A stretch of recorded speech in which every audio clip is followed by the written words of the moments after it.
The terms tactic and strategy are often confused. If a strategy is how to win the war, a tactic is how to win a single battle. In the previous video we talked about strategy, so let's dig into a step-by-step communication plan now.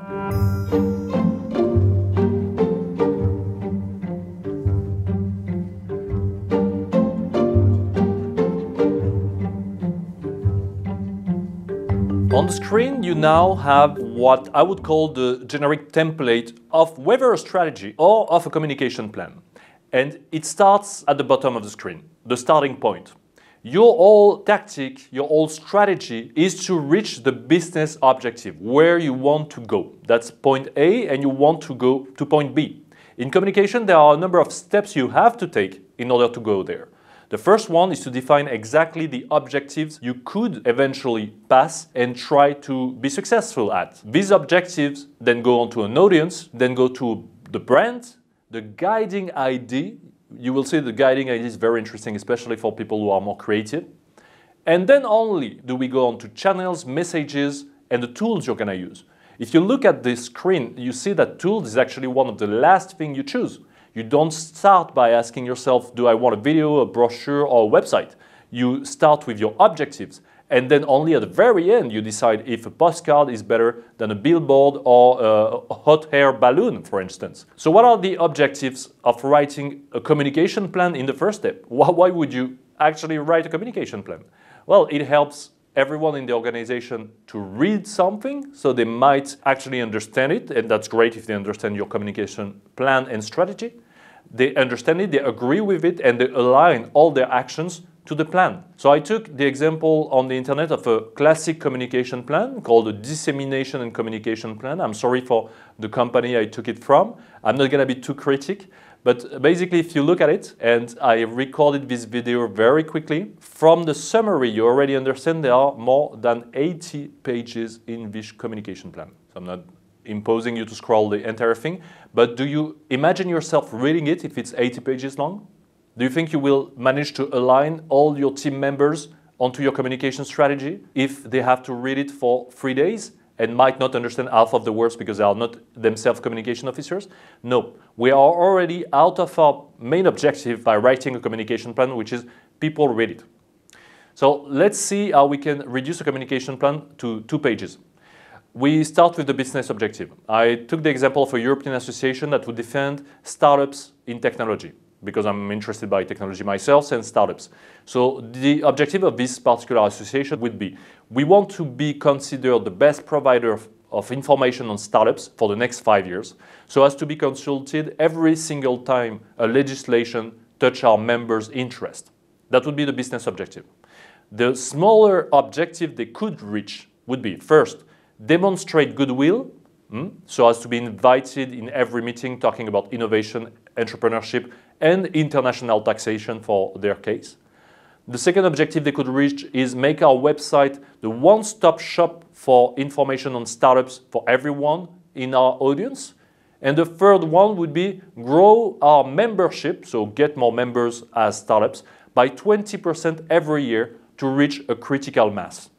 So their 3 objectives are very clear in this case, and anyone can understand it, whether you're working in communication or not. Their audiences in this case might derive directly from these objectives. Our audience, first one, could be civil servants and policymakers in charge of these topics of tech, innovation, and international taxation. That makes sense, it's natural. But as an additional audience, we could have anyone interested in tech innovation, entrepreneurship, and its consequences on society, and particularly journalists, policymakers, and civil servants. You see that I'm not talking to 400 million people. I'm talking to people interested in tech innovation, entrepreneurship, that's a little target audience already. And the second thing, that are interested in the consequences of these changes on society. We are also reducing our target audience to only people who could understand the concept of impact of technology on society. So the guiding idea now of my plan is, if we help people understand complex topics in less than 5 minutes, we save them time, we position ourselves as the most helpful organization, and we become a reference in the field. That's my guiding idea, that's it. I'm gonna help all these people understand complex topics in 5 minutes. The channels I'm gonna use, how am I gonna talk to these people? Our different audiences are on LinkedIn. Say it's a professional social media, so it's probable. And the second thing, they might be on Twitter for shorter intervention when they just need a bite-sized information. If I build a mailing list as well, I will have a direct, controllable channel to talk to them. That's a second channel I can create. It's called an owned media channel in this case. And finally, what I could do is get influencers who want to get access to the latest gadgets, the latest thoughts, the latest entrepreneurs in the field, so we can invite these people, influencers, to connect with our audience. That would be another channel. So if I'm having Elon Musk, for instance, or if I'm having Frédéric Martiella from BlaBlaCar coming in Brussels, that is interesting for our audience because they want to know who is behind the machine. Finally, my messages. You see, they come very late. My messages in this case are understanding how the world evolves with technology allows us to stay relevant as decision makers. I'm putting myself in the shoes of my audience and thinking, if I want to be a good decision maker, I want to take good decisions, I need to know how the world works. And technology has an amazing influence on the world and how it works now. So I need to understand that. And the second message would be that the line between regulation that helps innovation or regulation that blocks innovation is very thin. And no one wants to put Europe lagging behind Asia or lagging behind the US. So if I'm a good decision maker, I'm a good policy maker, I want to see where this line exists. I don't want to take bad decisions. Our message is we help you do that.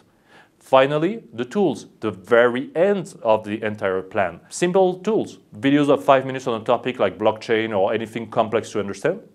Distributed on social media via our channels, and we talked about LinkedIn, and we're going to pay a little bit of promotion to be sure we reach everyone at the beginning until we are known enough so that they come by themselves. We're going to probably make an event where we vulgarize with a tech entrepreneur the biggest topics. We don't want to talk to policymakers and civil servants in a popular way like you would imagine. What is blockchain in 5 minutes? Blockchain is a new technology. No. These people are serious people. They want great information, and they want it to come from the actual source of the information. Tech entrepreneurs in this case.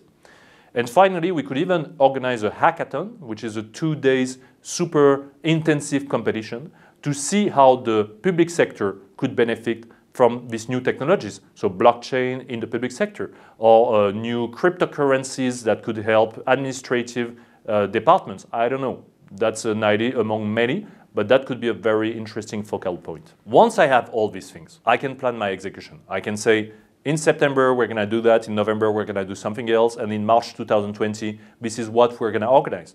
Everything is flowing logically from there. When you look at a strategy, and I said a strategy is winning the war, a communication plan helps you win a battle. Well, if I take a strategy, that's how it looks. And if I take a communication plan, that's just a little part of my strategy. And I can have many smaller communication plans all along the 3, 4, or 5 years of my strategy.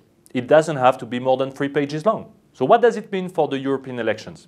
Well, to be honest, if you don't have yet a plan, you are a bit late. You're not yet completely out of the race, but you're late. Politicians who will arrive in Brussels will have little idea of what they should do. To be honest, they are not very sure how they can work on the most interesting topics. They will be drowning in requests for meetings. They will get mountains of pens and USB sticks and promotional bags. They will come with their local assistants who have probably not a lot of ideas of what they are doing, and mostly are political militants. And they will not have many friends here. If you take into account these insights, you might be able to create a strategy to help them. I said in the previous video that the best strategy in communication is to be helpful for someone. Now you know how you could be helpful to the politicians coming to Brussels for the first time and who might be a little bit overwhelmed by the city and what we do here. Thank you very much for your attention, and see you for the next video.